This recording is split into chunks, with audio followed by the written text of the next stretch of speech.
عشان تقدر توصل لهدفك وتحققه لازم يكون هدف حقيقي ومحدد وما يكونش مجرد حلم أو خيال. في تول حلوة قوي ممكن تساعدك تحدد أهدافك وتبدأ تحققها. التول دي اسمها سمارت جولز وهشرحها بالتفصيل. الاس هنا في السمارت يعني الهدف بتاعك يبقى سبيسيفيك، تبقى عارف انت عايز ايه، ما تبقاش الدنيا كده سايبها عايمه معاك ومش محدد حاجه معينه انت عايزها. الام في السمارت معناها ان هدف يبقى ميجرابل، يعني تقدر تقيسه وتقدر تقيس تقدمك فيه، انت حققت كذا من الهدف ده وفاضل لك كذا، تمام؟ وهديكم امثله على كل ده في الاخر. الاي بعد كده في السمارت ان الهدف بتاعك يبقى achievable، يعني يبقى حاجه رياليستيك، حاجه حقيقيه، حاجه تقدر تحققها، ما هياش حاجه خياليه او حاجه بعيده تماما عن الواقع. الار بعد كده انه يبقى هدف related، يعني مرتبط بقيمه شخصيه عندك، انت عايز تحقق الهدف ده ليه؟ ايه القيمه اللي عندك اللي مرتبطه بتحقيق الهدف ده؟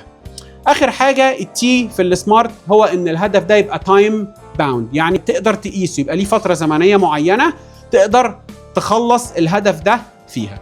مثال جميل جدا، يعني انت النهارده جيت قلت انا عايز ابقى شخص ناجح. طيب هل ده هدف محدد؟ لا، انا عايز ابقى ناجح. طب عايز تبقى ناجح في ايه؟ طب هتبقى ناجح ازاي؟ ما اعرفش، عايز ابقى ناجح وخلاص. هل ده هدف ليه فتره زمنيه معينه تقدر تقيس تطورك فيه، انت حققت قد ايه وفاضل لك قد ايه؟ لا، تمام؟ انت مش حاطط له تايم فريم معين، عايز ابقى ناجح في خلال قد في الفتره دي قد لا، انت مش عامل ده كله. هل هو مرتبط بقيمه عندك؟ ممكن، انا شخص بحب النجاح، بس الهدف ده مش سمارت لان هو لا محدد ولا تقدر تقيسه ولا ليه فتره زمنيه معينه.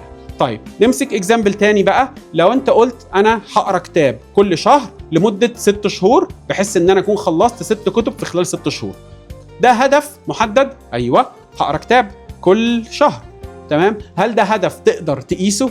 اقدر كل اسبوع اشوف انا وصلت لفين في الكتاب وفاضل لي قد ايه، تمام؟ هل ده هدف ممكن يتحقق؟ ممكن، سهل جدا تحققه طالما هو يعني اوكي بالنسبه لك انك تحقق ده وما عندكش موانع ان انت تقدر تخلص الكم ده، تمام؟ هل ده هدف ريليتد بقيمه معينه عندك؟ انا عايز ابقى مثقف، انا عايز ابقى مليان، انا بحب القرايه، تمام؟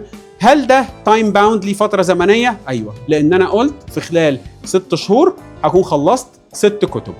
صدقوني جربوا التول دي في اهدافكم وفي حياتكم وهتشوفوا ان اهدافكم بدات تتغير، وهتشوفوا ان انتوا بداتوا تحسوا بالرضا عن نفسكم عشان بداتوا اخيرا تمسكوا حاجه قدامكم، وهتلاقي نفسك في الطريق لتحقيق الهدف ده.